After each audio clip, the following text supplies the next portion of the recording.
मातृपितृचरणकमलेभ्यो नमः।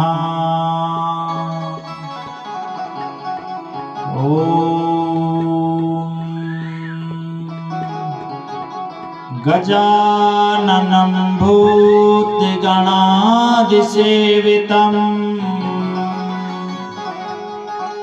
कपित्थजम्बो फलचारुभक्षणम्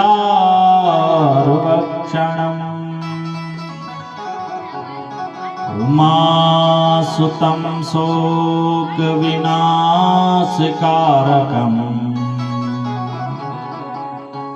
नमामि विघ्नेश्वर पादपङ्कजम्।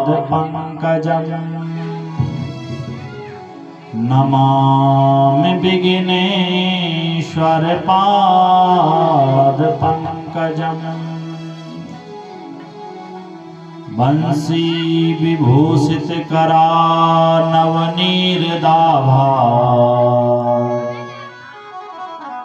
पीताम्बरादरुणबिम्बफलाधरुष्टात्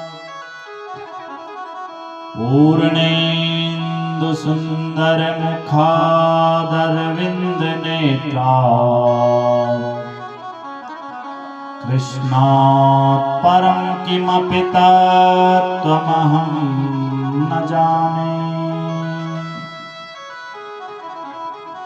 लोकाभिरामं रणरङ्गधीरं राजीवनेत्रं रघुवंशनाथं कारुण्यरूपं करुणाकरनुतं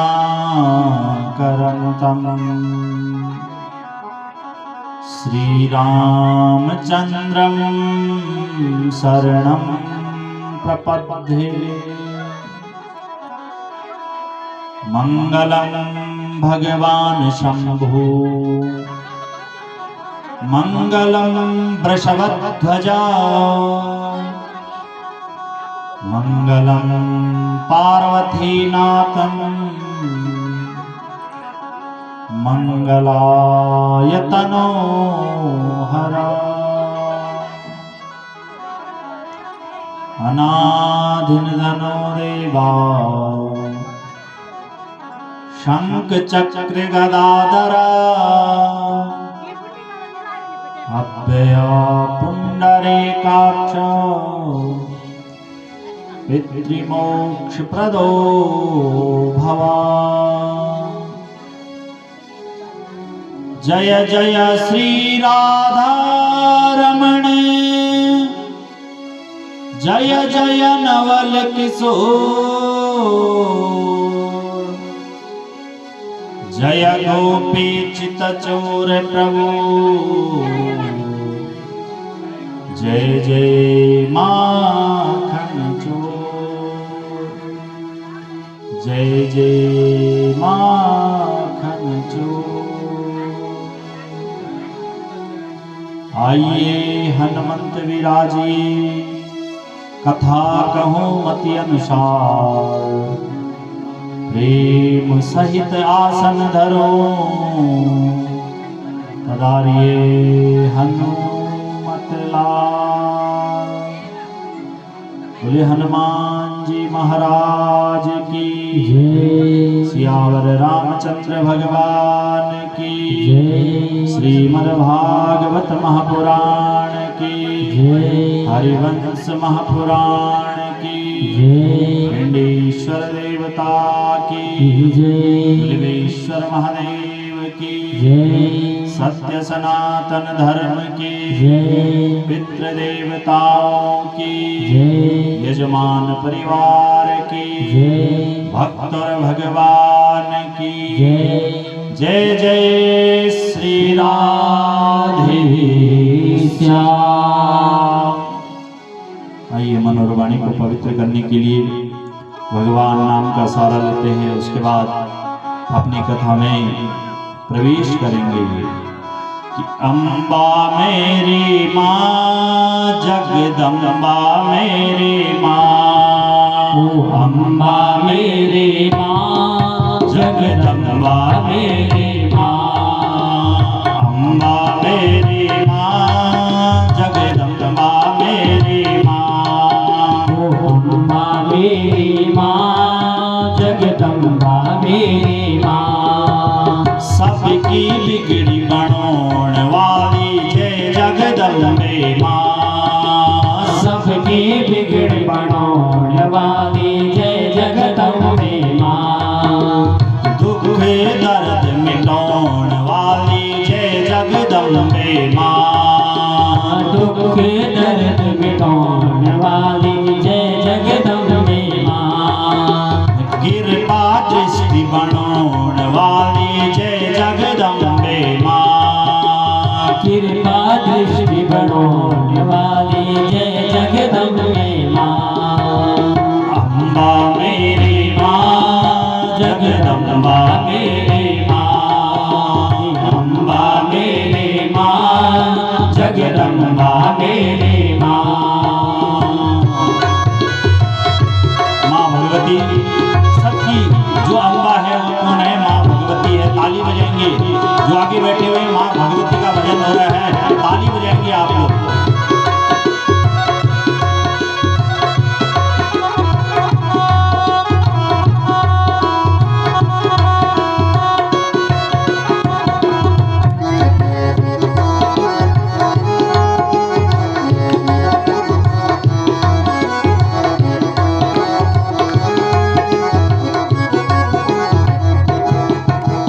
कोई कहे माँ दुर्गा तुमको, कोई कहे माँ काली। हो कोई कहे माँ दुर्गा कोई कहे माँ दुर्गा तुमको, कोई कहे माँ काली। कोई कहे माँ काली। कोई कहे माँ दुर्गा तुमको, कोई कहे माँ काली। कोई कहे माँ काली। सिंह पीठ पर सदा विराजे हो। सिंह पीठ पर सदा विराजे माता से रोवाली। अम्बा मेरी माँ, जगदम्बा मेरी माँ।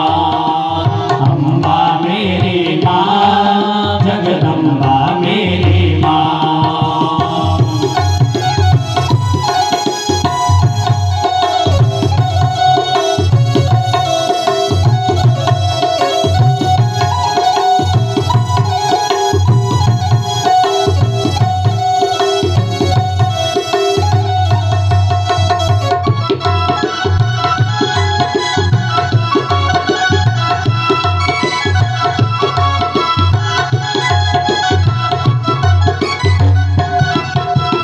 आगे पीछे हनुमान और भैरवनाथ विराजे। मैया भैरवनाथ विराजे।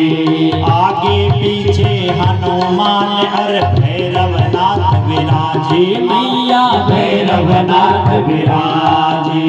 क्षेत्रपाल देवता तुम्हारी हो क्षेत्रपाल देवता तुम्हारी जय जयकार लगाए। अम्बा मेरी माँ, जगदम्बा मेरी माँ। अम्बा मेरी माँ, जगदम्बा मेरी माँ।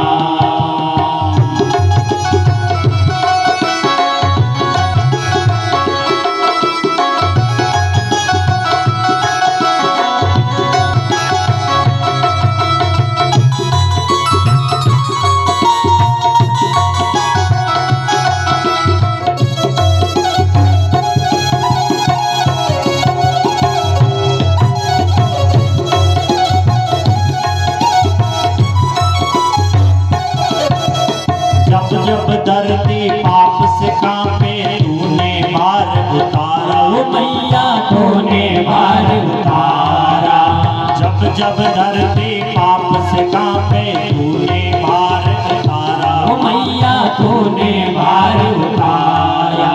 रूप सजा नव दुर्गा काली हो। रूप सजा नव दुर्गा काली, दुष्टों को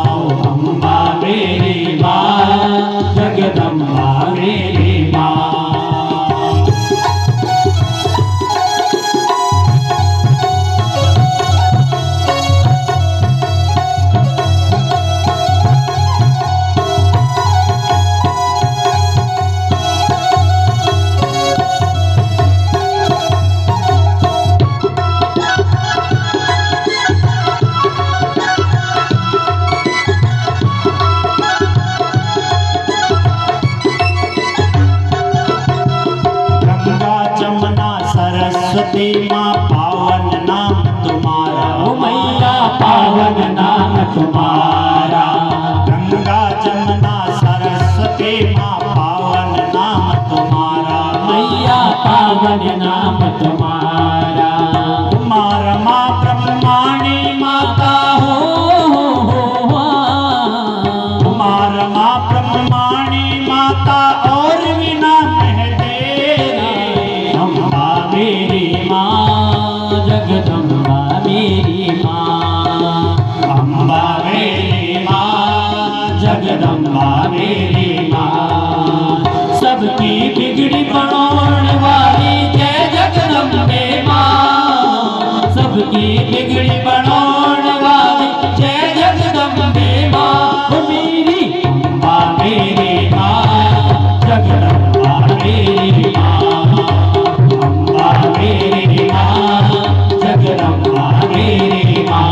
ओ मैया अम्बा मेरी माँ जगदम्बा मेरी माँ। ओ मैया अम्बा मेरी माँ जगदम्बा मेरी माँ।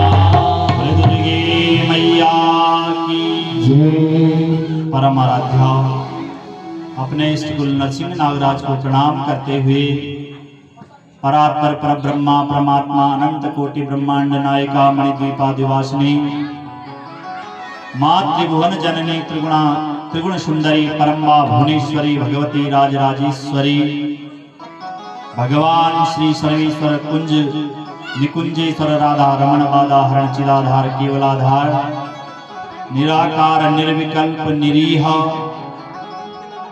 अकारण करुणा वर्णालया भक्तवांछा कल्पतरु पीतांबरधारी सच्चिदानंद पदेश्वर पूर्ण चराचर वंदित परम पुरुषोत्तम भगवान बालम कुंद की वांगमय शब्द विग्रह मूर्त स्वरूप श्रीमद् भागवत महापुराण को प्रणाम करते हुए भगवान श्री लक्ष्मी नारायण की वांगमय शब्द विग्रह मूर्त स्वरूप श्री हरिवंश पुराण को प्रणाम करते हुए तदधिष्ठात्री देवी देवता गणों के चरणों में नमन एवं वंदन करते हुए व्यास आसनारूढ़ अनेकों पुराणों के मर्मज्ञ विद्वान सुख स्वरूप श्री मद्भागवत महापुराण की वेद व्यास श्री सद्गुरुदेव भगवान सर्वतो भद्रमंडलों पर आवाहित पूजित प्रतिष्ठित 63 कोटि देवी देवता गणों के चरणों में नमन एवं वंदन करते हुए समस्त देवी देवता पिंडेश्वर देवता क्षेत्रपाल घंटाकर्ण मां भगवती ग्रामवासी क्षेत्रवासी देवी देवता गणों के चरणों में नमन एवं वंदन करते हुए इस मंडप के आचार्य जी उपाचार्य जी वेद पाठी समस्त विप्र मंडली संगीत मंडली अपनी समस्त टीम को साधुवाद एवं धन्यवाद देते हुए सभी देवी देवताओं के अवतारी पुजारी निजवाल यागिक यजमान परिवार आप सबका आज इस चतुर्थ दिवस की वेला में स्वागत एवं अभिनंदन यह व्यासपीठ करता है। इस यज्ञ में जो भी चीजें सम्मिलित है,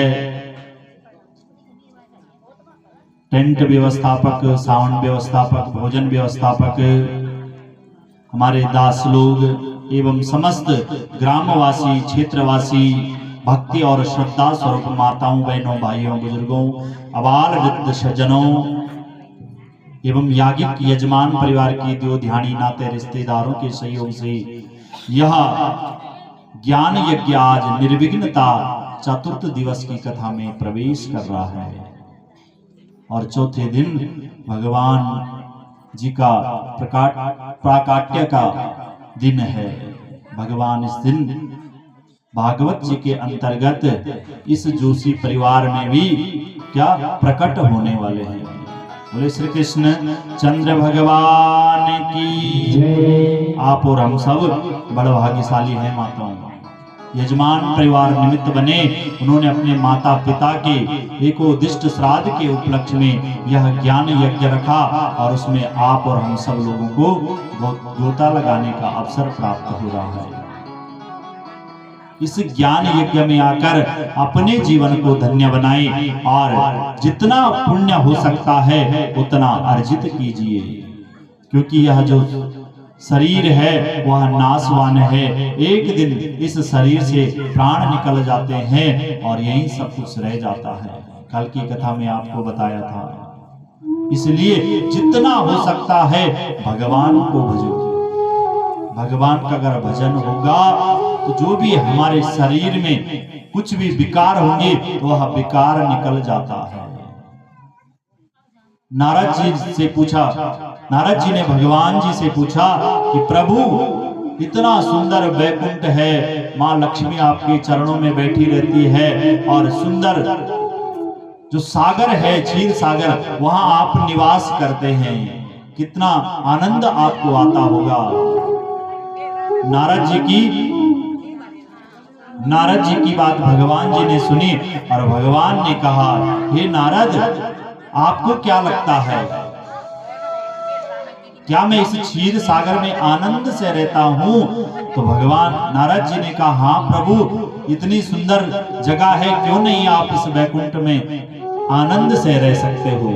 तो भगवान जी नारद जी के पास कहते हैं कि ना हम बसामि वैकुंठे योगी नाम हृदये न च मद भक्ता यत्र गायन्ति तत्र तिष्ठामि नारदा। क्या कहा भगवान जी ने नारद जी के पास कि ना हम बसामि वैकुंठे, बोले हे नारद जी जो इतना सुंदर क्षीर सागर आप जो देख रहे हो, मैं यहाँ निवास नहीं करता हूँ, यहाँ तो केवल मैं कुछ क्षण के लिए आता हूँ, परंतु मैं यहाँ लक्ष्मी जी के साथ कुछ क्षण के लिए रहता हूँ। तो नारद जी ने पूछा, बोले प्रभु कहाँ रहते हैं? बोले ना मैं योगियों के अंदर रहता हूँ, ना ऋषियों के अंदर रहता हूँ, ना मैं वैकुंठ में रहता हूँ। तो क्या कहा कि मद भक्ता यत्र गायन्ति, बोले जहां मेरे भक्त ऐसे भजन करते हैं, ऐसे कीर्तन करते हैं, वहां मैं सबसे पहले चले जाता हूं। तत्र तिष्ठामि नारदा। यहां इस समय इस कुठियाड़ा गवाना में स्वयं साक्षात भगवान नारायण आ रखे हैं, इसलिए जितना हो सकता है इस नारायण को भजो। नहीं तो यहाँ पे आए दो चार गप मारे और उसके बाद निकल गए। कोई पूछेगा भाई कैसे हुई आपके गांव में कथा? बोले कथा कुछ नहीं हुई, हमारी समझ में तो कुछ नहीं आया। समझ में कहां से आएगा जब इस मन के अंदर का जो मैल है उसे नहीं खोलोगे तो समझ में कहां से आएगा। बोले विष्णु भगवान की। इसलिए जहां बाहर जो आपके अंदर जो ऐसे गुण हैं जो आपको कथा में बैठने नहीं देते हैं, उनको गेट पर छोड़ दीजिए और कथा में आकर हरि के नाम का कीर्तन कीजिए। तुलसी बाबा ने रामचरितमानस में कहा है, जो ऐसी जगह पे आकर भगवान की कथा नहीं सुनता है और भगवान की कथा एक कान से सुनता है दूसरे कान से निकाल देता है, तो उसको दोष लग जाता है। क्या दोष लगता है कि हरि हर निंदा सुनीजे काना, हरि हर निंदा सुनीजे काना, हरि हर निंदा सुनीजे काना, हरि हर निंदा सुनीजे पाप को घात समाना, होई पाप को घात समाना। श्री राम जय जय राम, श्री राम जय जय राम, श्री राम जय जय राम, श्री राम जय जय राम। हरि हर निंदा सुनाई जय काना।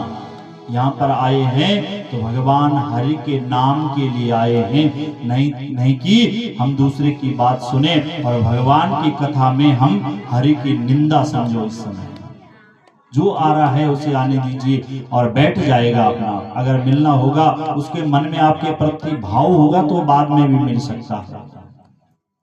किस प्रकार से आपने कथा भी भागवत जी में आएगी कि सुदामा जी का कैसा उद्धार भगवान ने किया, सखा थे। तो अगर वो आपको समझता होगा, उसको आपके प्रति कुछ अगर प्रेम होगा, तो बहन वो माता बाद में भी मिल सकती है। इसलिए यहाँ पर आए हैं तो भगवान की कथा सुनिए, नहीं तो हरि हर निंदा सुनाई जी काना। जिन कानों से भगवान के स्थान पे जाकर निंदा सुनी, वो कैसा है, समझो हमसे गौ की हत्या हो गई हो। तो करना चाहते हो गौ की हत्या, क्योंकि हम तो सनातनी है, हम तो गौ को माता मानते हैं। इसलिए भगवान की कथा सुनिए। बोले हरिवंश महापुराण की जय। कल हमने आपसे हरिवंश पुराण में निवेदन किया था कि किस प्रकार से भगवान सूर्य के पुत्र हुए और भगवान सूर्य ने उन पुत्रों को अलग अलग साम्राज्य दे दिया। और इस कथा को हमने कल प्रणाम किया था। हम आगे बढ़ते हैं। वैवस्वत मनु आदि वंशों का वर्णन इस हरिवंश पर्व में है। दुंदुमार की कथा है, राजा त्रिशंकु की कथा है, जिनके वंश में जिनके पुत्र राजा हरिश्चंद्र हुए। राजा हरिश्चंद्र की कथा सबने श्रवण की होगी। किस प्रकार से राजा हरिश्चंद्र ने अपना पूरा सर्वस्व जीवन ही बेच दिया था, क्योंकि सत्यवादी थे। अपनी धर्मपत्नी को, अपना सारा अयोध्या, लंबी कथा है, सारा साम्राज्य, अपना शरीर ही बेच दिया था और अंतिम में चांडाल की योनि में वह गए। चांडाल के साथ उन्होंने काम किया। भगवान की ऐसी कृपा हुई, भगवान हरि की ऐसी कृपा हुई कि अंत में ऐसी उनकी भगवान के ऊपर, उनके ऊपर ऐसी कृपा हुई कि अंत में सीधा स्वर्ग भगवान उनको ले गए। ऐसी दिव्य कथाएं इस हरिवंश महापुराण में है। राजा सगर की उत्पत्ति है और गंगा देवी का इस पृथ्वी में आना, सगर के पुत्रों का उद्धार, अन्य अन्य कथाएं इस हरिवंश पर्व में हैं। परंतु वैशंपायन जी के पास राजा जन्मेजय जी कहते हैं कि हे राजा, हे गुरुदेव, मैंने कल आपके मुख से सुना था कि जो श्राद्ध देव यम था, भगवान सूर्य का पुत्र, वह कैसे पितरों का देवता बना। वह कथा मुझे श्रवण करवाइए।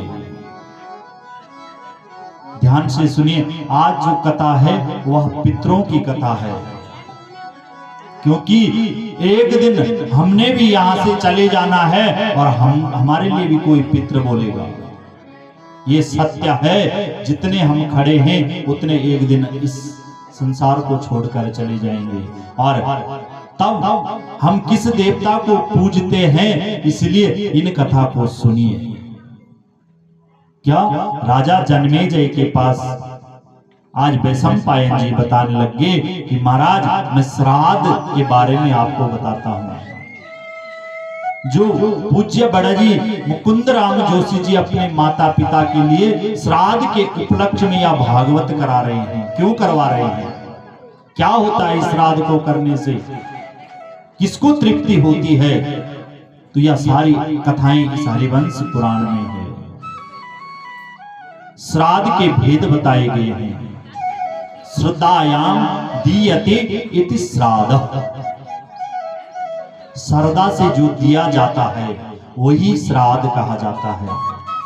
और श्राद्ध भी सनातन में 5 प्रकार के मुख्य श्राद्ध बताए गए हैं। सर्वप्रथम जो श्राद्ध आता है वह नित्य श्राद्ध, दूसरा नैमित्तिक, तीसरा काम्य, चौथा वृद्धि और 5वां पार्वण श्राद्ध किया जाता है। नित्य श्राद्ध किसे कहते हैं? जो सदैव नित्य ब्राह्मण लोग अपना क्या करते हैं, संध्या बंदन इत्यादि करते हैं, वह जो श्राद्ध होता है उसे नित्य श्राद्ध कहते हैं। नैमित्तिक श्राद्ध जो किसी के निमित्त के लिए किया जाता है, जैसे अभी यजमान जी अपने माता पिता के निमित्त कर रहे हैं, तो यह नैमित्तिक श्राद्ध है। काम्य श्राद्ध भाई किसी के घर में पुत्र नहीं है, अब अगर पुत्र की चाहना है, किसी ब्राह्मण के पास गए, ब्राह्मण ने कहा तुम्हारी कुंडली में पितृदोष आ रहा है, तुम ऐसा करो कि अपने पितरों की संतुष्टि के लिए श्राद्ध करो, तब तुम्हारा वंश आगे बढ़ेगा। उसे क्या कहते हैं? काम्य श्राद्ध कहते हैं। चौथा जो श्राद्ध है वह वृद्धि श्राद्ध है। जो आप गणेश इत्यादि पंचांग पूजन करते हैं, छोटा सा जन्मदिन भी घर पर पूजते हैं, उस समय पितृ अमानी इत्यादि रखते हैं। हम लोग क्यों रखते हैं? पितरों की संतुष्टि के लिए, और उसी को वृद्धि श्राद्ध कहते हैं। पांचवा जो श्राद्ध है पार्वण श्राद्ध। जब हमारा इस संसार से यात्रा पूरी हो जाती है, कोई सदपुत्र हो अपने माता पिता के लिए गया इत्यादि में जाए, हरिद्वार में जाए, बद्रीनाथ में जाए, केदारनाथ में जाए और वहां पिंड दान करे, उसे पार्वण श्राद्ध कहते हैं। विष्णु भगवान की जय। तो ये 5 प्रकार के श्राद्ध हमारे सनातन धर्म में हैं। और इन श्राद्धों को करने के लिए कौन चाहिए? पुत्र चाहिए। श्राद्ध अपने आप थोड़ी ना होगा। इसीलिए तो माँ और पिता चाहते हैं कि हमारे घर पर पुत्र हो, जो अंतिम में हमारी जो यात्रा पूरी होने के बाद हमारा और दैहिक क्रिया कर्म करे और उसके बाद हमारा वार्षिक श्राद्ध करे। पुन्नाम नरकात् त्रायते, वह पुत्र कहा जाता है जो पुन्नाम नरक से अपने पितरों का तारण करता है। कि पुन्नाम नरकात् पुत्रो यस्मात् त्राता पितृस्वदा तस्मात् ब्रुवन्ति पुत्रेति पुत्र धर्मा विरोजना। जो पुन्नाम नरक से अपने पितरों का तारण करता है उसे पुत्र कहा जाता है। पुत्र भी इस संसार में 4 प्रकार के पुत्र बताए गए हैं। ध्यान से सुनिए और साधारण भाषा में आपको बताता हूं कि किन किन को पुत्र कहते हैं। 4 प्रकार के पुत्र होते हैं। ध्यान से सुनिए माताएं, 4 प्रकार के पुत्र होते हैं। 4 प्रकार के पुत्र कहे जाते हैं। कौन कौन? सबसे जो प्रथम पुत्र है उसे लेनदार पुत्र कहा जाता है। ध्यान से सुनो, ये कलयुग है। कलयुग के 4 पुत्र कौन कौन है? सबसे पहले जो पुत्र है वह लेनदार पुत्र है। दूसरा जो पुत्र है वह उदासीन पुत्र है। तीसरा जो पुत्र है वह दुश्मन पुत्र है। और चौथा है सेवक पुत्र। बोले लेनदार कैसा? लेनदार पुत्र उसे कहते हैं पिता ने कुछ जमा किया और वह बलपूर्वक पिता के पास जाता है, पिता दो मुझे, नहीं तो मैं घर से भाग जाऊंगा, तो उसे लेनदार पुत्र कहते हैं। उदासीन पुत्र किसे कहते हैं? जिसे पिता की संपत्ति से कोई प्रेम नहीं है। वह कैसा करता है? स्वयं अपनी मेहनत करता है और चुपचाप रहता है, किसी को बताता नहीं कि मेरे पास कितना धन है, मेरे पिता के पास कितना है, प्रयत्न करता है। और तीसरा जो पुत्र है वह दुश्मन पुत्र किसे कहते हैं? जो पिता ने जमा किया उस संपत्ति को नष्ट करता है, जिस प्रकार से धुंधकारी इत्यादि ने अपने पिता आत्मदेव की सारी संपत्ति नष्ट कर दी। चौथा कहते हैं सेवक पुत्र। सेवक पुत्र कौन होता है? जिस प्रकार से भगवान राम ने अपने माता पिता की सेवा की थी, वनवास जाने के बाद भी अपने माता पिता को याद करते रहे, कहीं भी रहे अपने माँ पिता को याद किया। माँ पिता के पास खर्चा नहीं है तो खर्चा भेजता है, कहता है पिता जहां भी हो वहां खुशहाल रहो, और उसके बाद जीवन जब हमारे शरीर में प्राण रहता है तब तक उनकी खुशहाली के बारे में पूछता है। अंत में जब इस शरीर से प्राण निकल जाते हैं वह सेवक पुत्र इसी प्रकार से अपने पितरों के लिए श्राद्ध करता है, कथा करवाता है। तो ये 4 प्रकार के पुत्र हैं।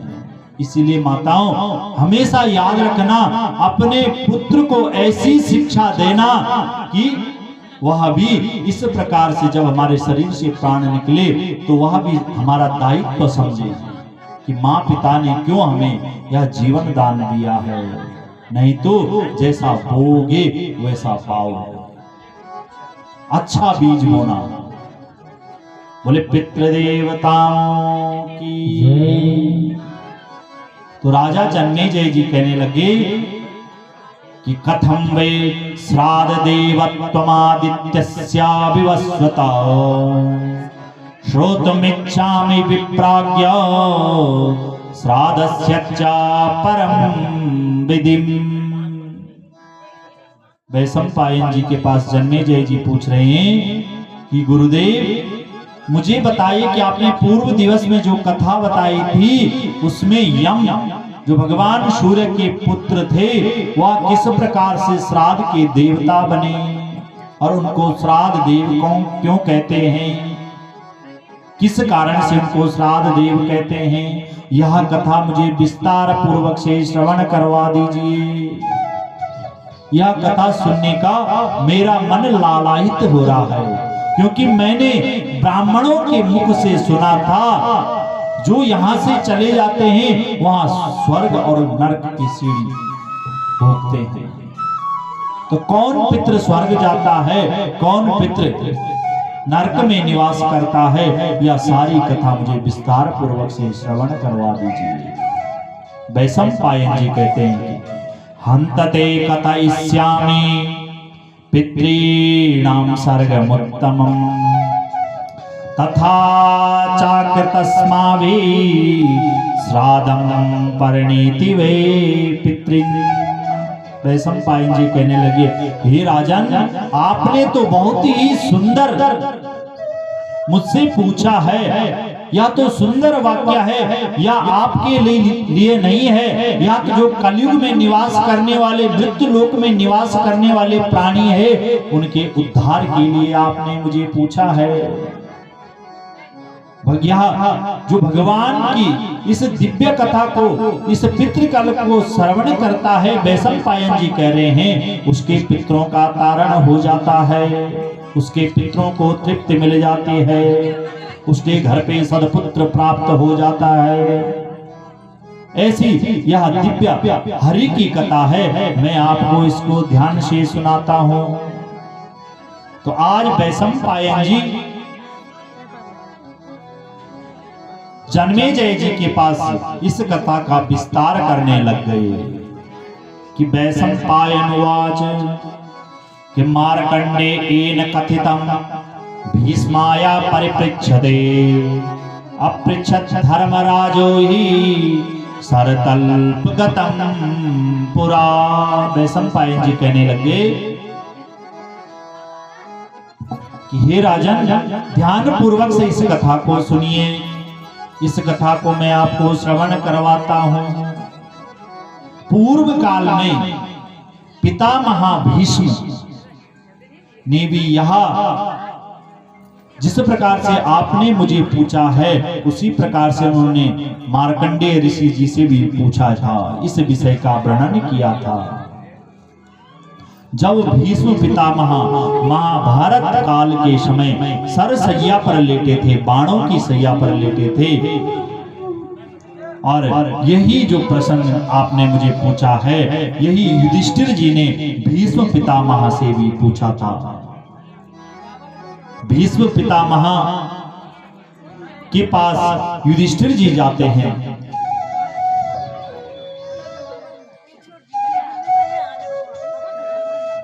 बोले विष्णु भगवान की। भीष्म पितामह के पास कौन जाते हैं? युधिष्ठिर जाते हैं, हाथ जोड़कर निवेदन करते हैं। बोले हे पितामह, मेरे मन में एक संकोच है। बोले कैसा? मैं आपसे कुछ पूछना चाहता हूं। मुझे ऐसा लगता है कि आपकी जो यात्रा है वह पूरी होने वाली है, इसलिए मुझे कुछ बता दीजिए। पहले लोग जो अंतिम समय रंत है कहते हैं कुछ पूछ दाते।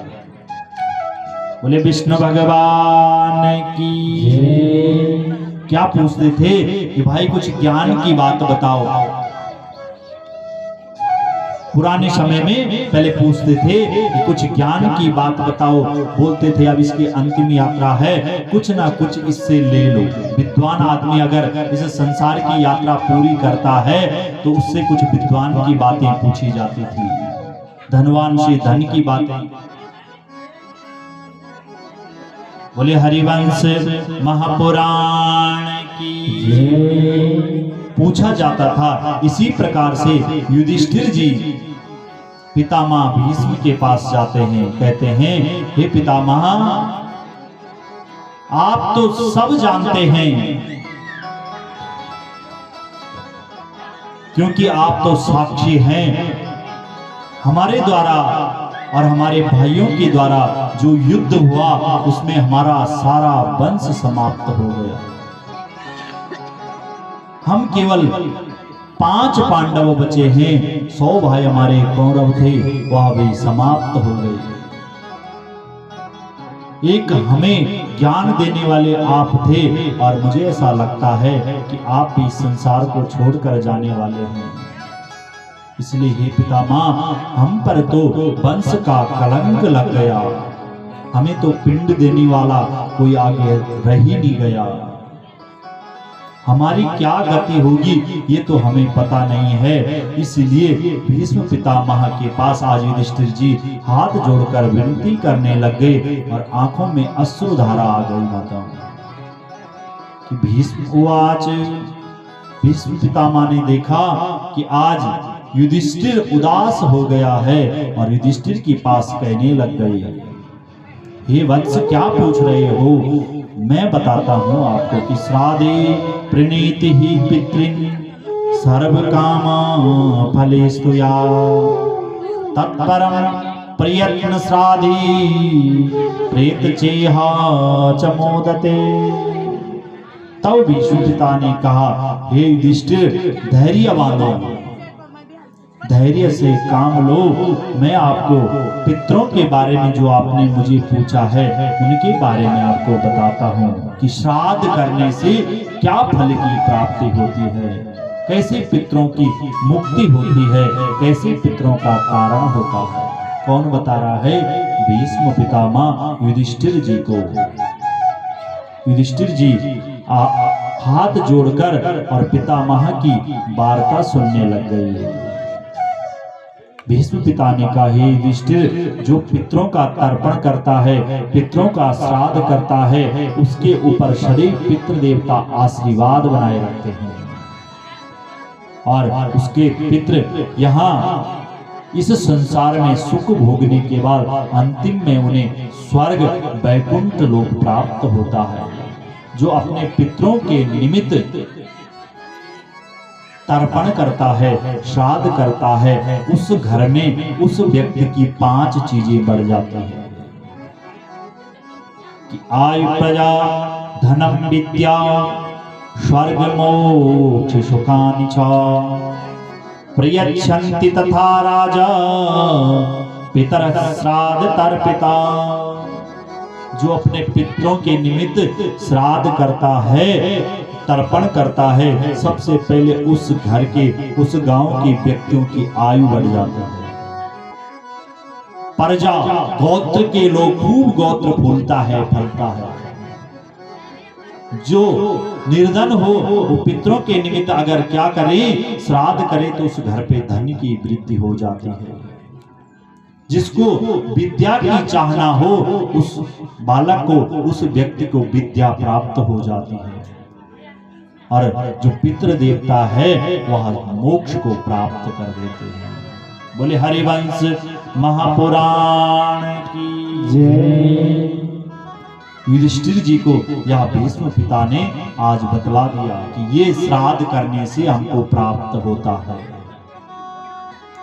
कि वर्तन्ते पितरा स्वर्गे केषांचिन् नरके पुनः प्राणिनां नियतं वापि कर्मजा फल उच्यते। युधिष्ठिर जी ने कहा, हे पितामह, ठीक है, 5 चीज तो बढ़ जाती है, एक मेरे मन में और कुछ उद्गार आ रहा है, वह मुझे बता दीजिए। भीष्म पितामह के पास कहने लगे कि हे पितामह, वर्तन्ते पितरा स्वर्गे, आप मुझे ये बताइए कि किसके पितृ स्वर्ग जाते हैं और कौन पितृ स्वर्ग जाते हैं। केषांचिन् नरके पुनः, और कौन कौन पितृ नरक में जाते हैं, यह सारा वृतांत मुझे बता दीजिए। भीष्म पितामह कहने लगे, हे युधिष्ठिर, हे धर्मराज, पिता, पितामह और परपितामह 3 प्रकार के पितृ होते हैं। उनको हम निमित्त मानकर जो श्राद्ध करते हैं वह सदैव 3 पिंडों का दान करते हैं, सपिंड इत्यादि श्राद्ध कर देते हैं। वह इसमें कोई संशय नहीं है कि इनको पितृ ही निमित्त मानकर इनको पितृ ही इस पिंड को लेते हैं। जो यहाँ से पितृ चले गए वह निमित्त मानकर उनका नाम गोत्र का उच्चारण कर कर और वह पितृ ही इसको लेकर इसको भोजन समझकर तृप्त होते हैं। जो जल हमारे द्वारा चढ़ाया जाता है उस जल से उनकी क्षुधा प्यास इत्यादि मिट जाती है, इसमें कोई संशय नहीं है। और जो अपने पितरों के निमित्त यह कार्य नहीं करता है, पिंड दान नहीं देता है, उसके पितर कहाँ जाते हैं? नरक में जाते हैं। इसलिए अपने पितरों के निमित्त जो पिंडदान इत्यादि करता है वही पितरों को स्वर्ग भोगने को मिलता है। बोले पितृदेवताओं की जय। क्योंकि कौन कह रहा है? भीष्म पितामह, क्योंकि मैंने भी यह श्रवण किया था। बोले किससे श्रवण किया था? आज इस प्रकार से युधिष्ठिर जी पूछने लग गए। तब भीष्म पितामह कहते हैं, अत्र ते कीर्तिष्यामि यथा श्रुत मंदिरम ये च ते पितरो अन्ये स्यमाना यजमो वयं पुनः। भीष्म पितामह कहते हैं, हे धर्मराज, हम जिन पितरों का पूजन करते हैं उसके विषय में मैं आपको श्रवण कराता हूं। हम किसका पूजन करते हैं, किसका ध्यान करते हैं, इनको ध्यान पूर्वक से श्रवण कीजिए। क्योंकि पिता पितामह है और उनके बारे में मैंने अपने परलोकवासी पिता से यह कथा श्रवण की थी। तीन प्रकार के 3 पीढ़ी का पितृ पूजे जाना। अगर पिता की मृत्यु हुई तो 2 पिंड और देते हैं, दादा और परदादा की, और बुढ़दादा के 3 पिंड देकर एक प्रेत पिंड रहता है, फिर उसको काट कर और 3 पिंडों में मिलाया जाता है। तब वह नया पितृ भी पुराने पितरों के साथ मिल जाता है, उसको सपिंड श्राद्ध कहते हैं। और तब जाके वह सब एक करते हैं उसको, और एक बनाकर एक पिंड बनाकर और उसी को निमित्त मानते हैं।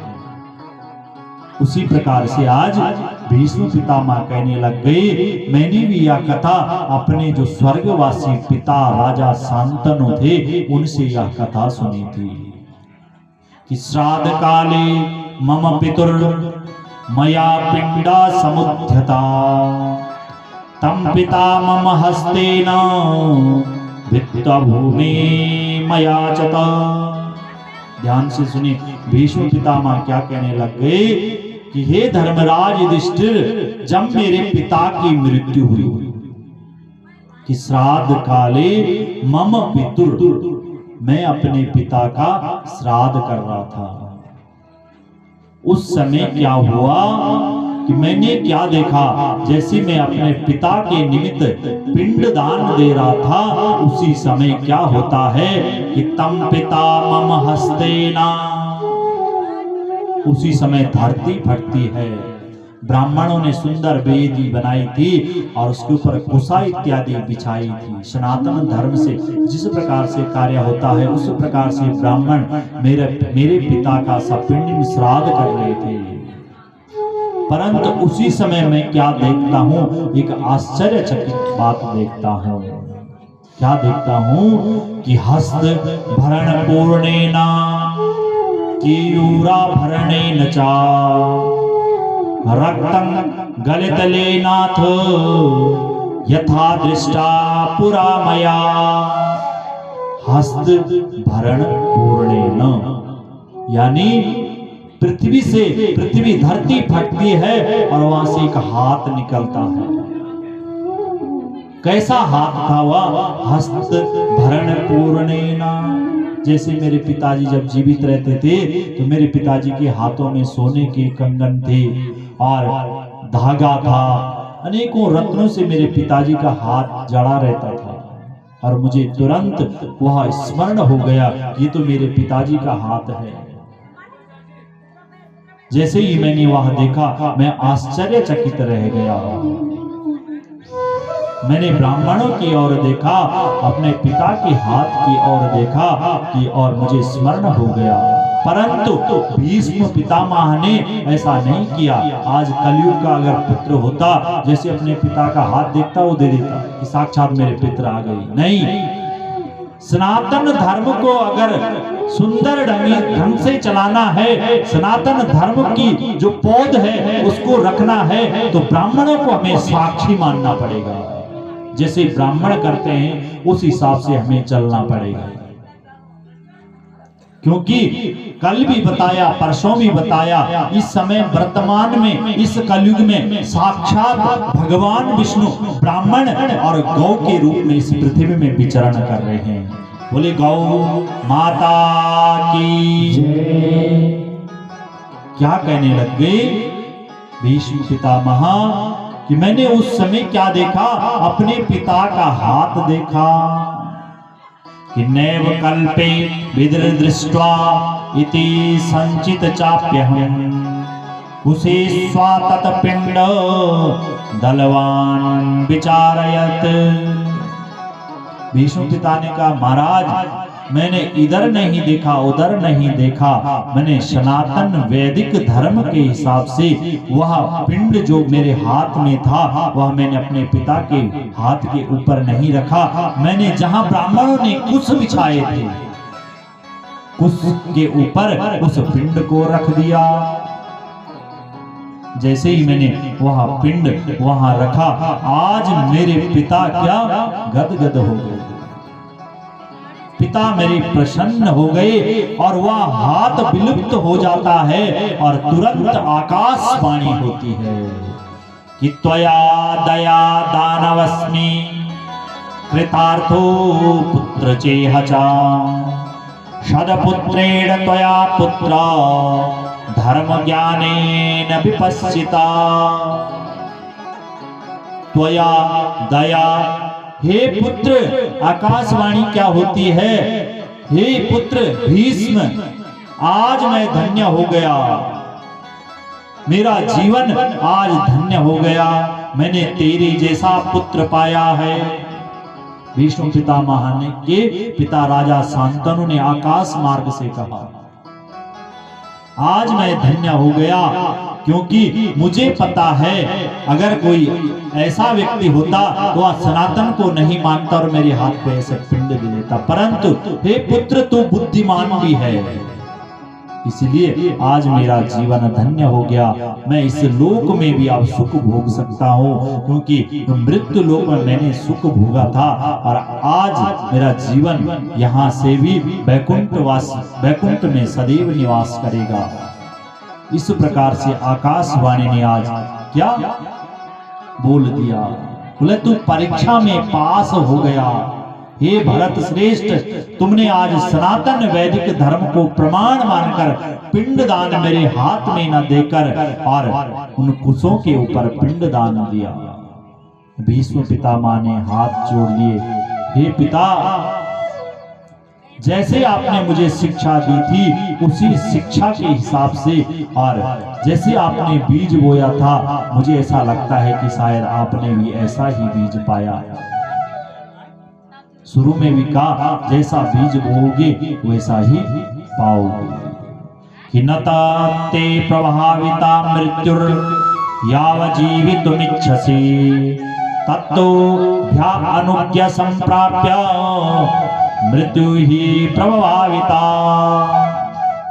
तब शांतनु राजा कहने लगे, हे भीष्म, बोल वरदान मांग।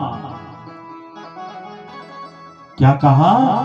वरदान। जब पिता और माँ प्रसन्न होते हैं तो वह अपने बेटे को आशीर्वाद देते हैं, जीवित में आशीर्वाद देते हैं, और जब यहाँ संसार से चले जाते हैं जिस चीज की वह चाहना रखता है वह चीज उसे मिल जाती है। कुपुत्रो जायेता क्वचिदपि कुमाता न भवति। कुपुत्र हो सकता है, कुमाता नहीं हो सकती।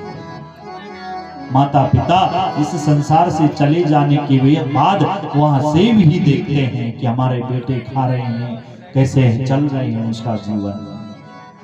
इसी प्रकार से आज क्या शांतनु राजा ने भी कह दिया, हे पुत्र मांग, वरदान मांग। जिस प्रकार से तूने मेरे पिंड दान दिया है आज मैं प्रसन्न हूं, इसलिए पिंड दान के उपलक्ष्य में मैं तुझे आशीर्वाद देता हूं, मांग जो तेरी इच्छा हो। भीष्म पितामह ने हाथ जोड़कर कहा, हे पिता, मुझे कुछ नहीं चाहिए, मुझे आशीर्वाद दे दीजिए कि मैं अपने इस सनातन वैदिक धर्म के हिसाब से जो आगे ऐसे पिंड दान करने वाले होंगे वो भी इसी प्रकार से पिंड दान करेंगे, मुझे यही आशीर्वाद दे दीजिए। महाभारत काल में यह हरिवंश पुराण महाभारत से लिया गया है। 98, 99 और 100वां इसमें पर्व है। विष्णु पर्व, भविष्य पर्व इत्यादि इस हरिवंश पुराण में है। ये जो कथा आप सुन रहे हैं ये विष्णु पुराण हरिवंश विष्णु पर्व की कथा आप श्रवण कर रहे हैं। अनेकों कथाएं इस हरिवंश महापुराण में है।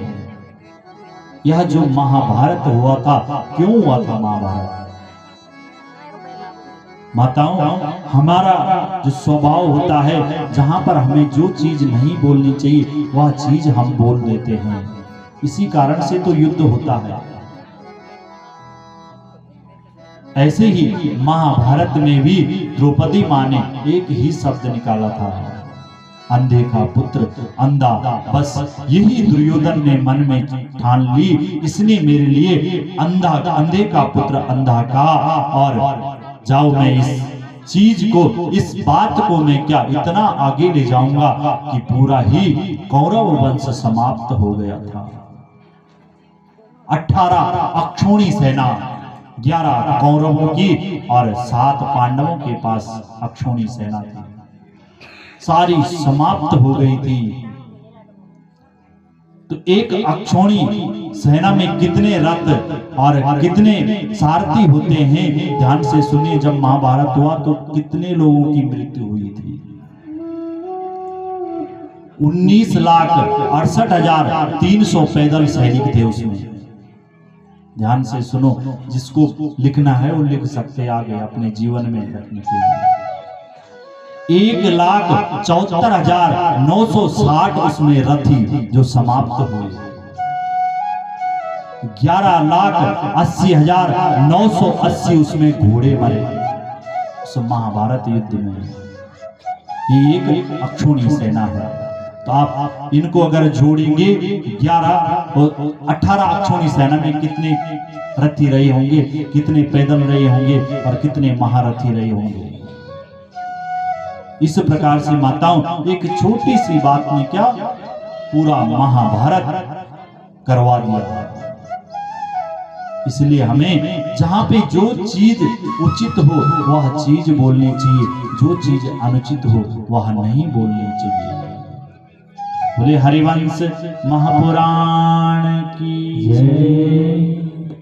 तो इसी प्रकार से जन्मेजय जी को वैशंपायन जी बता रहे हैं कि एक समय की बात है, पिता शांतनु ने जब इस भीष्म पितामह को कहा कुछ ले लो, भीष्म पितामह चुप हो गए। भीष्म पितामह चुप हो गए तो वैशंपायन जी कहते हैं कि महाराज एक समय की बात है, महाभारत का एक सुंदर प्रसंग है। भीष्म पितामह को उनके पिता ने जैसे वो चुप हुए तो भीष्म पितामह के पिता राजा शांतनु समझ गए ये कुछ मांगने वाला नहीं है, इसलिए कहा हे पुत्र तूने इतना सुंदर मेरा तर्पण और देह की क्रिया कर्म इत्यादि की, जा मैं तुझे वरदान देता हूं, तेरी इच्छा मृत्यु होगी। जब तू चाहेगा इस संसार से जाएगा, जब तक नहीं चाहेगा इस संसार में सुख भोगेगा। तो वैशंपायन जी कह रहे हैं हे राजन, इन भीष्म पितामह को इच्छा मृत्यु का वरदान दे दिया था। तो जन्मेजय जी ने कहा महाराज जब इनको इच्छा मृत्यु का वरदान था तो ये बाणों की सैया पे क्यों लेटे? एक कांटा चुभता है इस शरीर में और जब तक वह कांटा इस शरीर से बाहर नहीं निकला तब तक वेदना होती है माताओं। और आप लगाओ कि वह तो बाणों के शरीर के पूरा सर के नीचे भी बाण, हाथों पे बाण, पैरों पे बाण, कमर पे बाण, ऐसे जैसे हम बिस्तर पे लेटे रहते हैं वैसे बाणों की सैया में क्यों लेटे रहे? जन्मेजय जी वैशंपायन जी के पास बोल रहे हैं। तब वैशंपायन जी ने कहा महाराज ध्यान पूर्वक से सुनिए, यह कर्मों की गति है जो सबको भोगनी पड़ती है। एक समय की बात है जब महाभारत के पूर्व भगवान कृष्ण जब महाभारत समाप्ति की ओर था तो यह जो भीष्म पितामह थे यह सरसैया पर लेटे हुए थे। तो यहाँ अर्जुन इत्यादि को, युधिष्ठिर इत्यादि को अपना दादा की याद आती है। कथा अपने भागवत जी के अंतर्गत सुनी कि किस प्रकार से वह उदास होकर अपने दादा को मिलने जाते हैं। भगवान कृष्ण भी जाते हैं और वहां जाकर भगवान कृष्ण के लिए पुष्प ताग्रा छंद में आपने श्लोक सुना था, भीष्म पितामह स्तुति कर देते हैं भगवान की, क्योंकि हाथ तो उठ नहीं सकते थे, पैर उठ नहीं सकता था, इसलिए मन रूपी पुष्प ताग्रा छंद में भगवान कृष्ण को भीष्म पिता ने पुष्प वृष्टि कर दी।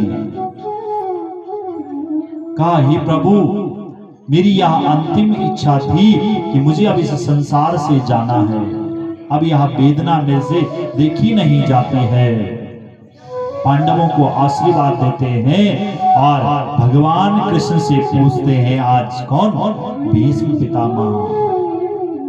हे कृष्ण, हे मधुसूदन, हे यशोदा नंदन, हे देवकी नंदन, हे वसुदेव, मुझे एक बता कि मेरा जो यह शरीर है इस जन्म में तो मैंने कोई भी पाप नहीं किया,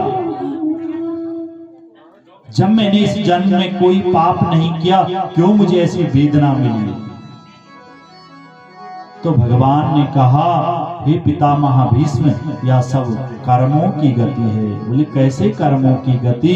बोले पूर्व जन्म, इस जन्म से पूर्व 100 जन्म पूर्व आप एक समय राजकुमार थे और आप यौवन थे, दिखने में सुंदर थे और एक दिन आप आखेट के लिए जंगल में जाते हैं। वहां क्या होता है, आप अपने घोड़े से घुड़सवार कर रहे थे और आप मदमस्त होकर अपने घोड़े को वायु वेग के समान उड़ा रहे थे। उसी समय मार्ग में एक सर्प आता है और उस सर्प के ऊपर आपके घोड़े का पैर पड़ जाता है। जैसे ही आपके घोड़े का पैर उस सर्प के ऊपर पड़ा, वह सर्प के कारण यह घोड़ा डर गया और वह पीछे हट गया और आप राजकुमार थे, यौवन थे, आपको क्रोध आ गया, कैसे मेरे घोड़े के आगे यहाँ आ गया, और आपने उसको क्या बाण के नोक से उस सर्प को उठाया, और वहां कटीला जंगल था, उस कटीले जंगल में आपने वहां फेंक दिया। उस समय आपसे यह पाप हुआ है। 18 दिन तक माताओं वह सर्प उन कांटों के ऊपर पड़ा रहा। जैसे ही 18वां दिन पूरा हुआ, उस सर्प ने उस राजकुमार को शाप दे दिया। जिस प्रकार से मैं इस समय इन कांटों के ऊपर अपना शरीर त्याग रहा हूं, जब तेरा जन्म होगा तो तेरा शरीर भी ऐसे कटीले चीजों के ऊपर, ऐसे कटीले नुकीले कांटों के ऊपर तो अपना शरीर त्यागेगा। बोले हरिवंश महापुराण की। इसी कारण हे पितामह भीष्म, आपको यह वेदना देखने को मिल रही है। इस प्रकार से भगवान कृष्ण आज पितामह भीष्म को समझाते हैं। बोले आपको तो इच्छा मृत्यु वरदान थी, आप चाहते तो कभी भी पूरे हो सकते थे, परंतु ये तो विधि का विधान है, इसलिए अब 18 दिन पूरे होने वाले हैं, आप अपने स्वधाम की लीला कीजिए। राजा युधिष्ठिर के पास भीष्म पितामह इत्यादि ये सारा वृतांत बता रहे हैं, और जन्मेजय जी सुन रहे हैं इसको। कि श्रूयन्ते पितरो देवा देवानामपि देवता देवाश्चा पितरा अन्यो याकान यज्ञाम्यो वयं पुनः। क्या कहने लगे भीष्म पितामह, कहते हैं अपने पिता के पास, राजा शांतनु के पास, हे पिता, मैंने शास्त्रों में श्रवण किया था, जो भी पितृ देवता होते हैं क्या वह सत्य है? जिनको हम पितृ बोलते हैं, क्या वह सत्य है कि असत्य है? और देवताओं के पितृ कौन होते हैं? देवता किन पितरों को पूजते हैं? वह सारा वृतांत मुझे श्रवण करवा दीजिए। तब शांतनु राजा कहते हैं कि संक्षेपेण ते वक्षे यन्या प्रच्छासि भारत पितृश्च यथोद्भूता फलम दशस्य चानः। बोले मैं संक्षेप में आपको बता सकता हूं, क्योंकि मेरे पास समय नहीं है, इसलिए संक्षेप में श्रवण कीजिए।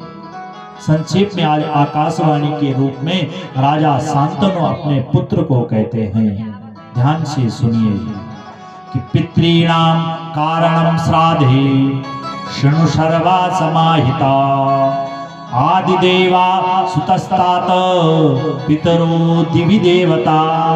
राजा शांतनु कहने लगे, हे पुत्र भीष्म सुनो, जिनको हम पितृ देवता कहते हैं वह सभी परम पिता ब्रह्मा की सृष्टि है।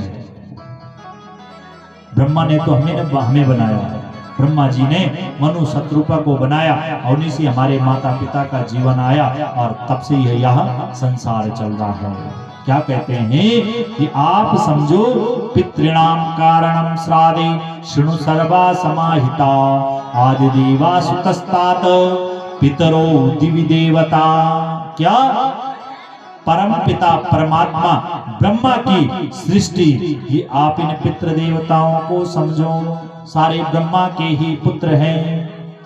इसलिए जिस भी व्यक्ति की मृत्यु हो जाती है वह पुनः पंचभूतों में विलीन हो जाता है।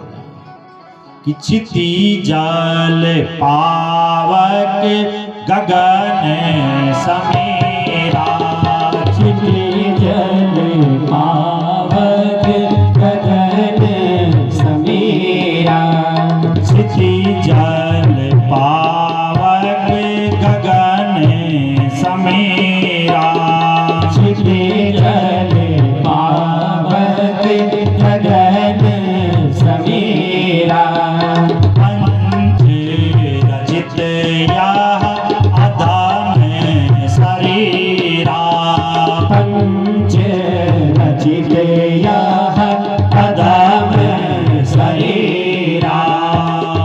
पंचभूतों में मिल जाता है, जल जल में, वायु वायु में, आकाश आकाश में, और इस प्रकार से यहाँ ये शरीर पूरा समाप्त हो जाता है। इससे अंगुष्ठ मात्र प्रमाण का एक क्या प्राण निकलता है, वह प्राण स्वर्ग और नरक को भोगता है। राजा शांतनु कहने लगे कि यह पंच तत्वों में विलीन हो जाता है, पुनः ब्रह्मा के आदेश के अनुसार वह शुभ और अशुभ कर्मों के फलों को प्राप्त करता है। मानो जो भी पितृ देवता है वह सभी आदिदेव सुतस्तात, यानी आदिदेव परब्रह्मा परमात्मा के ही पुत्र मानो।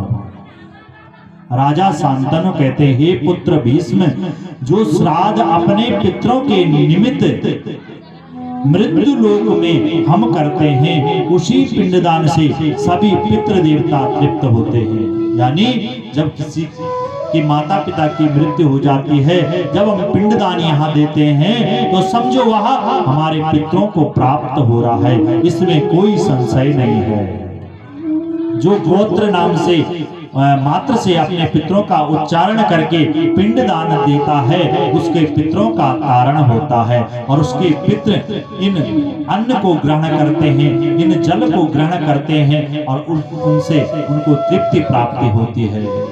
तब राजा शांतनु कहते हैं, मेरे पास जो ज्ञान था बेटे, हे पुत्र, जो मेरे पास ज्ञान था वह मैंने आपको बता दिया। अब आगे की बात आप मार्कंडेय जी से पूछो, और भीष्म पितामह अंतर्धान हो जाते हैं। भीष्म पितामह के पिता राजा शांतनु अंतर्धान हो जाते हैं। अब भीष्म पितामह मार्कंडेय जी के पास जाते हैं कि ततो हम तस्य वचना मार्कंडेयम समाहिता प्रसन्नं तमेवं पृच्छ्यं यन्मे पृष्ठा पुरा पिता। पिता के बात जो उनके मन में छूट गई थी, उस बात को लेकर अब किसके पास चले जाते हैं? मार्कंडेय जी के पास चले जाते हैं, और मार्कंडेय जी से भी यही प्रश्न पूछते हैं। मार्कंडेय जी कहते हैं, हे पितामह भीष्म, आपने जो पूछा है उसका जो प्रत्यक्ष प्रमाण है वह मैं हूँ। बोले कैसे? कि अहम पितृप्रसादावे दीर्घयस्तु मवाप्तवान् पितृभक्तेव लब्धं च प्रागलोक परमं यशा। मार्कंडेय जी कहने लगे अहम पितृप्रसादात्, मैं भी आज जो आपके सामने दिख रहा हूँ मैं भी पितृप्रसाद से जीवित हूँ। बोले कैसे? कौन पूछ रहा है? भीष्म पितामह मार्कंडेय जी के पास बोल रहे हैं। मार्कंडेय जी भीष्म पिता के पास बोल रहे हैं कि मैं भी आज जो दिख रहा हूँ यह पिता के प्रसाद के कारण है। जब मेरा जन्म हुआ तो मेरा जन्म होते ही 7 वर्ष की भगवान ने मुझे उम्र दी थी, परंतु पिता के आशीर्वाद से पितृभक्ति के कारण भगवान शंकर के उपदेश के अनुसार आज मैं क्या सप्त कल्पांत जीवित हो गया हूं। ऐसा कृपा पितरों की होती है, इसलिए प्रत्यक्ष प्रमाण तो मैं हूं। अब आपको क्या बताना है? भीष्म पितामह समझ गए। भीष्म पितामह ने हाथ जोड़कर रखे और मार्कंडेय जी कहते हैं कि एक समय की बात है जब मेरु पर्वत पर कई हजार वर्ष तक मैंने तप किया, तो उस समय मैंने एक दृश्य देखा। मेरु पर्वत की उत्तर दिशा की ओर से एक विमान आया। उस विमान में अग्नि के समान प्रज्वलित एक प्रकाश था, परंतु जब वह विमान मेरे समीप आता है तो मैंने देखा उस विमान के अंदर एक सुंदर अंगुष्ठ मात्र का व्यक्ति है। बोले हरिवंश महापुराण की। जैसे ही वह विमान मेरे समीप आता है, वह अंगुष्ठ मात्र प्रमाण का जो व्यक्ति था वह दिव्य पुरुष दिखाई दे रहा था, और मैंने उनके लिए हाथ जोड़ दिए, प्रणाम कर दिए, मैंने उनका अभिवादन कर दिया। अतिथियों का अभिवादन करना चाहिए। अभिवादन करने से घर में क्या वृद्धि होती है। जिस प्रकार से मार्कंडेय जी ने आज उन दिव्य पुरुष का अभिवादन कर दिया कि अभिवादनशीलस्य नित्यं मृत्युपि सेविना चत्वारि तस्य वर्धन्ते आयुर्विद्या यशो बलम। जो अतिथियों का सत्कार करता है, ओण जानो वालों तथा घर पर जल इत्यादि पिलोंदु चत्वारि तस्य वर्धन्ते, 4 चीजें बढ़ जाती है। इसलिए अतिथि का सत्कार करना चाहिए। आयुर्विद्या यशो बलम, आयु बढ़ जाती है, विद्या बढ़ जाती है, यश फैल जाता है, कीर्ति फैल जाती है, विद्या घर पे बढ़ जाती है जो अतिथि का सत्कार करता है। ऐसी मार्कंडेय जी ने आज अतिथि सत्कार कर दिया। वह दिव्य पुरुष मुस्कुराता है, बोलता है क्या कर रहे हो? बोले तप कर रहा हूं। मार्कंडेय जी की बात जैसे उस दिव्य पुरुष ने सुना, बोले आप तप नहीं कर रहे हो और प्रयत्न करो कि क्षणेनैवा प्रमाणं सा विप्रदान्याद उत्तमं रूपेण न मया कश्चित् दृष्टपूर्वे पुमान् क्वचित्। जैसे ही ऐसे कहा, वह दिव्य पुरुष क्षणिक मात्र उस स्थान पर रुकता है और उसके बाद वहां से चला जाता है। मार्कंडेय जी ने जैसे सुना कि और तप करना पड़ेगा, मार्कंडेय जी तप का प्रयत्न करने लग गई। बोली कौन पुरुष था जिसने मुझे ऐसा कहा, और मेरा तो जीवन धन्य हो गए आपके दर्शन कर कर। इस प्रकार से आज उस दिव्य पुरुष को प्रणाम करने लग गई। आप मुझे इतनी जल्दी में कहां जा रहे हैं, कुछ परिचय तो दीजिए। तब वह जैसे वह दिव्य पुरुष सुनते हैं, वह रुक जाते हैं और कहते हैं कि विधिमा ब्राह्मणं पुत्रं मानसं पूर्वजा विभो तपो वीर्या समुत्पन्ना नारायण गुणात्मकम। वह दिव्य पुरुष मार्कंडेय जी को कहते हैं, हे ऋषिवर, हे मार्कंडेय जी, हम 3 भाई और हैं। हम सब ब्रह्मा जी के ज्येष्ठ मानस पुत्र हैं और आप हमें सनत कुमार समझ सकते हो। हम बड़ा भाई मैं हूं और 3 मेरे अन्य भाई हैं। हमको सनत कुमार कहा जाता है। हमारा जो यह शरीर है, जब से हमारा जन्म हुआ हम तब से छोटे ही हैं, इसलिए लोग हमें कुमार कहते हैं। इस प्रकार से हमको नारायण का स्वरूप भी आप समझ सकते हैं। मार्कंडेय जी ने जैसे ही यह बात सुनी, बोले और कुछ अपना परिचय दीजिए। तब वह दिव्य पुरुष कहते हैं, हे मार्कंडेय जी, ब्रह्मा जी ने जो अन्य 7 मानसी पुत्रों की उत्पत्ति की थी, वो भी हमारे भाई हैं जो सप्त ऋषि नाम से विख्यात हैं। बोले कौन कौन है? तो ध्यान से सुनिए। 4 ये हो गए और सप्त ऋषि कौन कौन है? क्रतु, वशिष्ठ, पुलाह, पुलस्त्य, अत्रि, अंगिरा और मरीचि। ये सभी भी कौन कह रहा है? ये दिव्य पुरुष मार्कंडेय जी के पास कह रहे हैं, ये सब हमारे भाई हैं, ब्रह्मा जी की हम संतान है। पुनः सनत कुमार कहते हैं, हे ऋषिवर, 7 तो ऋषि है और 7 ही दिव्य भी पितर है। ध्यान से सुनिए, पितरों के बारे में बता रहे हैं मार्कंडेय जी की। 7 तो हम भाई हैं और 7 ही पितर हैं। 7 ही पितर हैं। बोले कौन कौन से? बोले 4 मूर्तिमान और 3 अमूर्तिमान। 4 मूर्तिमान जिनकी मूर्तियां दिखती है और 3 जो है अमूर्तिमान जिनकी कोई मूर्ति नहीं है, जिनका केवल नाम है।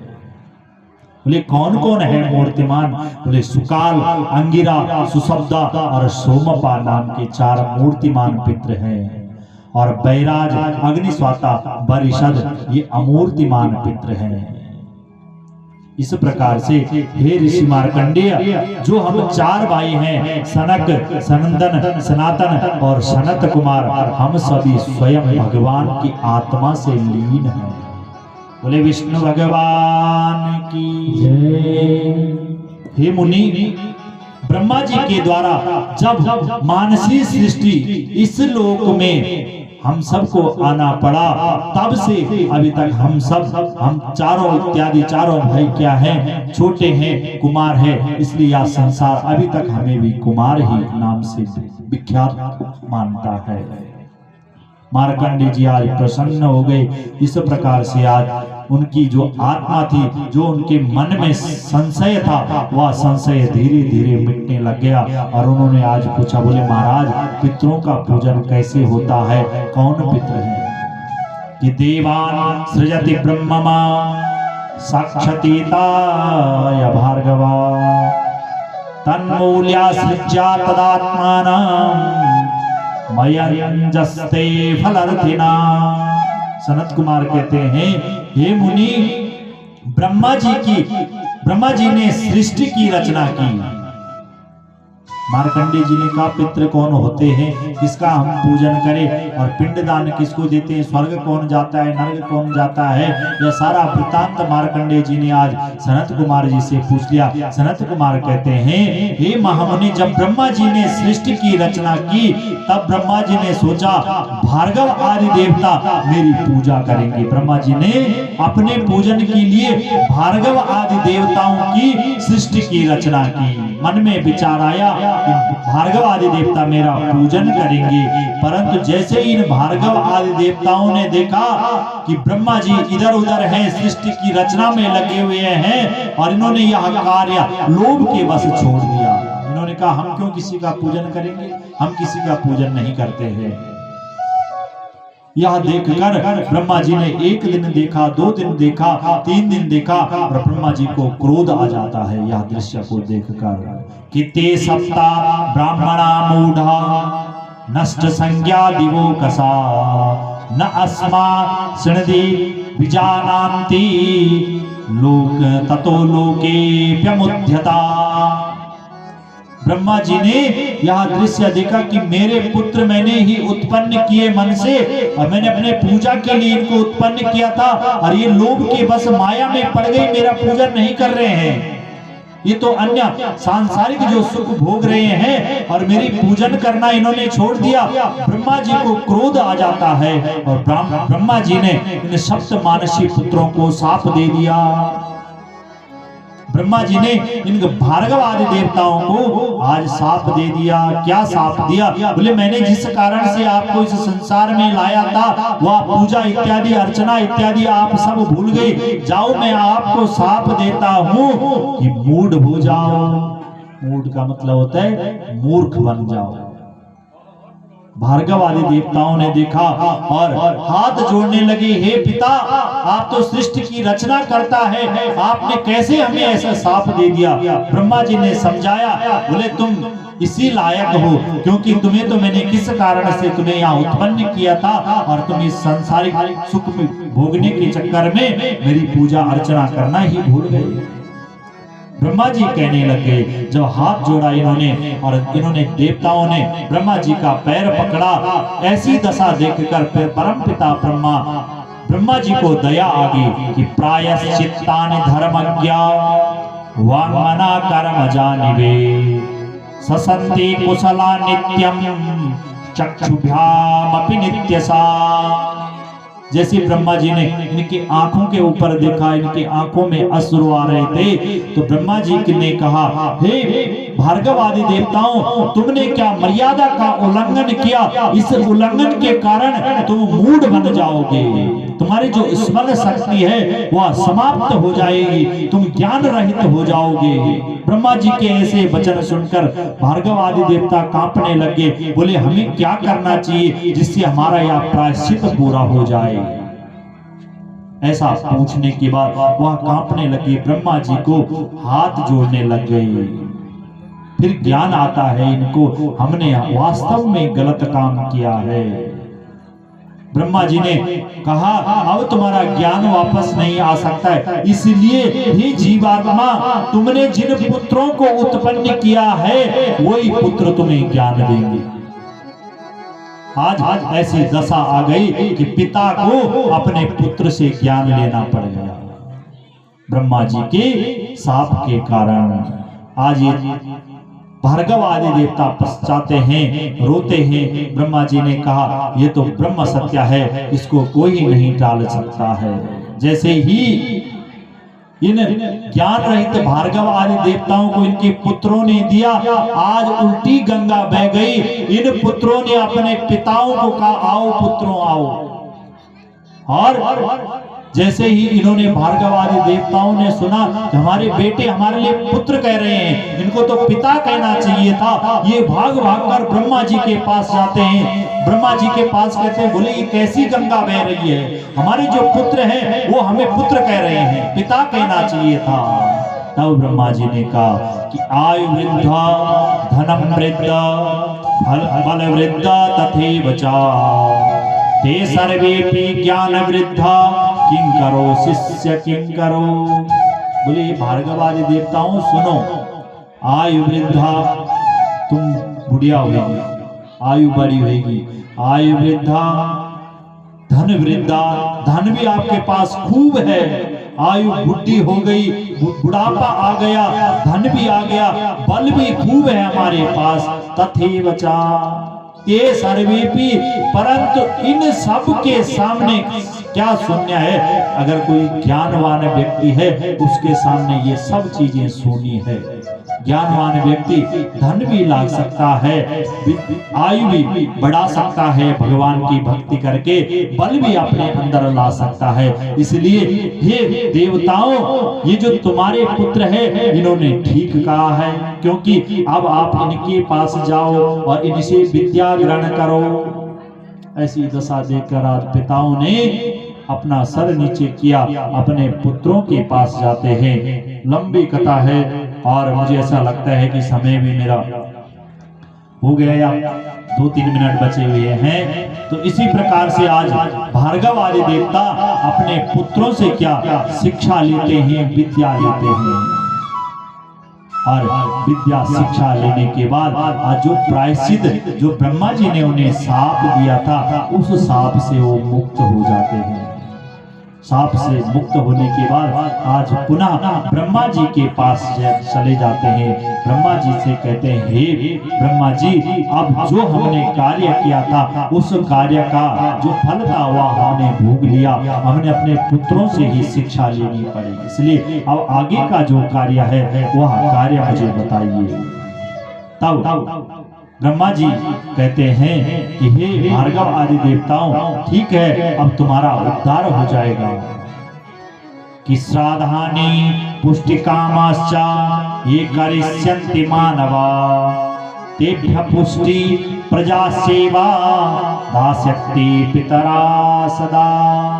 मार्कंडेय जी जो सनत कुमार जी से पूछ रहे थे पितरों के बारे में, आज पितरों के बारे में ब्रह्मा जी ने अपने भार्गव आदि देव पुत्रों को समझाकर, और वही कथा आज सनत कुमार जी ने मार्कंडेय जी के पास कहने लगे कि जो भी मनुष्य कुछ फल की कामना के लिए, जिस प्रकार से भार्गव आदि देवताओं ने केवल अपने इस संसार में सुख भोगने के कारण ब्रह्मा जी की सेवा करनी, ब्रह्मा जी की पूजा करनी छोड़ दी थी, इसीलिए उन्हें उल्टी गंगा देखनी पड़ी, अपने पुत्रों से ज्ञान लेना पड़ा। इसी प्रकार से जो भी व्यक्ति कुछ कामना से अपने पितरों की कामना के लिए, अपने पितरों से कुछ चाहने के लिए अगर कुछ फल प्राप्त करना चाहता है, वह अगर श्राद्ध करता है तो उससे पितरों की तृप्ति हो जाती है और वह पितर उसको आशीर्वाद देते हैं, मनोवांछित फल की प्राप्ति देते हैं। सनत कुमार जी कह रहे हैं कि ताएते पितरो देवा देवताश्च पितस्तथा अन्यो अन्यम पितरो स्वेते देवाश्च पितर श्रदा। सनत कुमार जी कह रहे हैं हे मार्कंडेय जी, जो वही पितृ हैं जो पितृ हैं, क्योंकि जिस प्रकार से देवता और पितृ आपस में एक दूसरे के पिता और देव पिता और पुत्र हैं, बोले कैसे पिता और पुत्र हैं? बोले जिस प्रकार से भार्गव आदि जो देवता थे उनके जो पुत्र हुए उन्होंने उन्हें शिक्षा दी।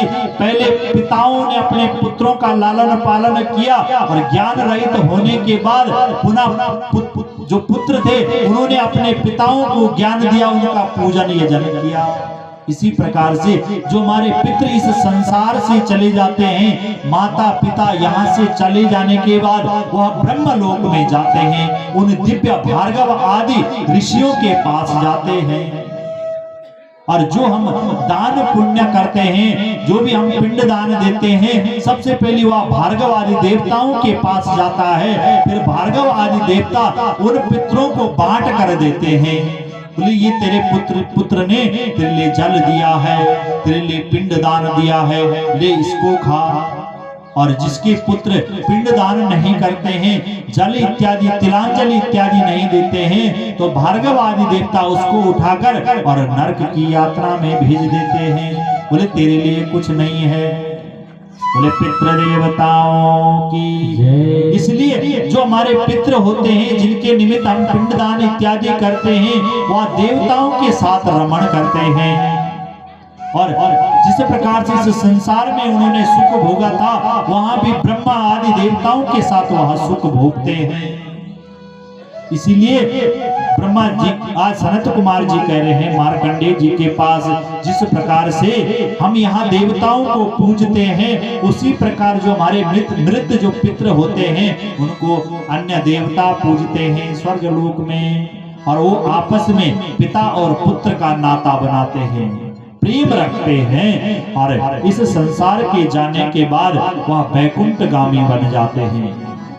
अनेकों लंबी कथाएं हैं इसमें। यह दिव्य कथाएं चार मूर्तिमान, मार्कंडेय जी पूछने लगे, बोले जो चार मूर्तिमान है उनके बारे में मुझे थोड़ा विस्तार करके बताइए। जो दिव्य पितृ हैं वह कौन है? तो जो सुकाल नाम के पितृ हैं उनके पिता का नाम वशिष्ठ देवता है। और जो अंगिरा नाम के जो पितृ हैं उनके पिता का नाम अंगिरा, अंगिरस नाम के जो पितृ हैं उनके पिता का नाम अंगिरा है। सुसदा नाम के जो पितृ हैं उनके जो पिता हैं वह पुलह करदम जी हैं। और जो सोमपा नाम के पितृ हैं उनके जो पिता हैं वह हिरण्यगर्भ स्वयं अग्निदेव हैं। ये तो चार मूर्तिमान पितृ हो गए। बोले तीन मूर्तिमान जो पितृ हैं वह कौन है? बोले जो बैराज नाम का अमूर्तिमान पितृ है वह विराज प्रजापति के पुत्र हैं। अग्निश्वाता नाम के जो पितृ हैं उनके पिता मरीचि हैं। और वरिषद नाम के जो पितृ हैं उनके पिता पुलस्त्य जी हैं। ये तो पितरों की वंशावली हो गई। बोले जो अमूर्तिमान है उनकी बैराज नाम के जो अमूर्तिमान पितृ थे उनकी कन्याएं भी थी। सनत कुमार जी के शाप के कारण इनको मृत्यु लोक में आना पड़ा, इन तीन बेटियों को। बोले यह सारा वृतांत मुझे सूक्ष्म तरीके से बता दीजिए, कैसे सनत कुमारों ने इनको शाप दिया था। बैराज नाम के जो पितृ थे उनकी बेटी का नाम क्या था? मेधा। इन्होंने सनत कुमारों को प्रणाम नहीं किया था और इनको क्या घमंड अपने मन में आ गया था, हम तो पितरों की कन्या है, हम क्यों किसी को प्रणाम करें। सनत कुमारों को क्रोध आया, इतना तुम्हें घमंड आ गया अपने ऊपर, इसलिए जाओ इस जन्म में तुम पितरों की कन्या हो और जब तुम्हारा अगला जन्म होगा तुम्हें मृत्यु लोक में जाना पड़ेगा। जैसे इन्होंने सुना कि हमें तो साप मिल गया, जो मेधा पहली कन्या जो बैराज की थी वह मेधा थी, दूसरी धन्या थी और तीसरी कलावती थी। इनको जैसे ही स्थापित किया गया इन्होंने हाथ जोड़ दिया। आज बोले हे सनत कुमार, हे देवताओं, हमसे गलती हो गई। तो तो सनत कुमारों ने इन्हें साप मुक्त कर दिया। बोले कैसे हम साप मुक्त होंगे? बोले तुम्हारा अगला जन्म होगा, वह जन्म तुम्हारा कहाँ होगा? मृत्यु लोक में होगा, परंतु तुम्हारे गर्भ से जो पुत्री उत्पन्न होगी उसका विवाह भगवान के साथ होगा। तीनों बेटियों की जो पुत्रियां होगी उनका विवाह भगवान के साथ होगा, तब तुम साप मुक्त हो जाओगे और पुनः तुम्हें पितरों की कन्या का रूप मिल जाएगा।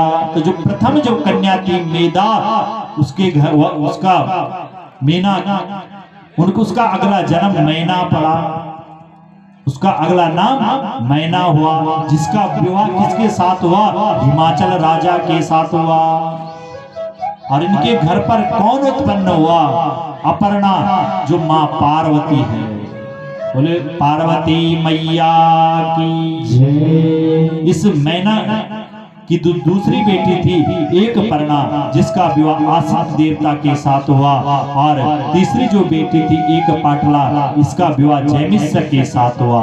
प्रथम जो बेटी थी अपर्णा, जो पार्वती थी, इसका विवाह भगवान शंकर के साथ हुआ, और भगवान शंकर के कारण आज यह जो मैना थी वह पुनः मेधा बन गई। बोले शंकर भगवान की जय। दूसरी जो बेटी धन्या थी वह अगले जन्म में सुनैना बनी, और सुनैना का विवाह राजा जनक के घर पर हुआ।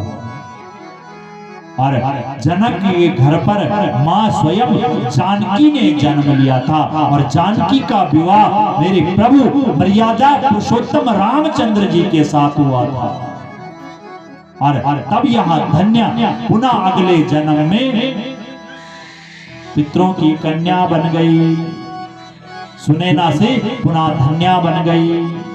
तीसरी जो बेटी थी बैराज नाम के पितर की, उसका नाम कलावती था, और यह अगले जन्म में कीर्तिका बनी, जिसका विवाह वृषभानु जी के साथ हुआ, और वृषभानु के घर में मां राधा का जन्म हुआ था, और राधा का विवाह भगवान कृष्ण के साथ हुआ था, और वह जो कीर्तिका थी पुनः कलावती बनी, और बैराज नाम के पितृ की कन्या बन गई।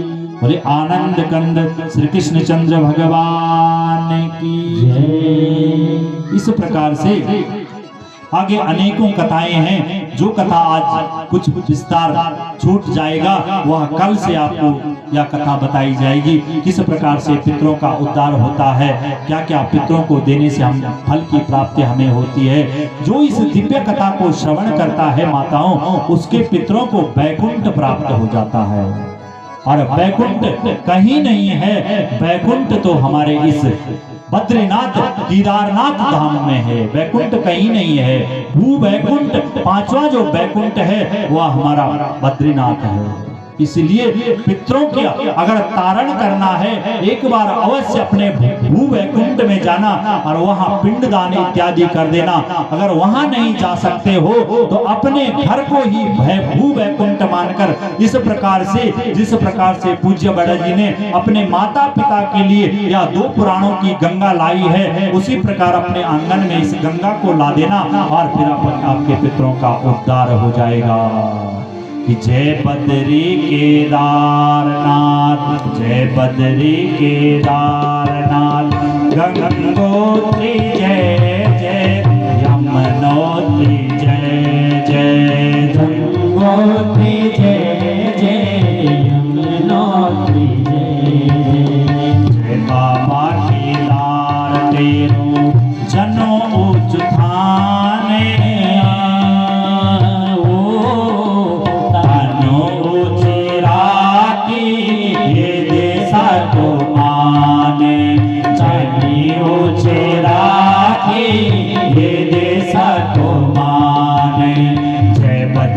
केदारनाथ जय बाबा केदारनाथ, गंगोत्री जय जय, यमुनोत्री जय जय, गंगोत्री जय जय, यमुनोत्री जय जय।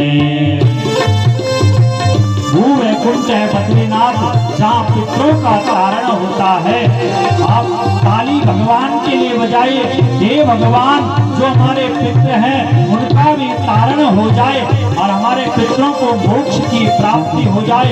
स्वयं भू वैकुंठ में हमारा पितरों का निवास करे।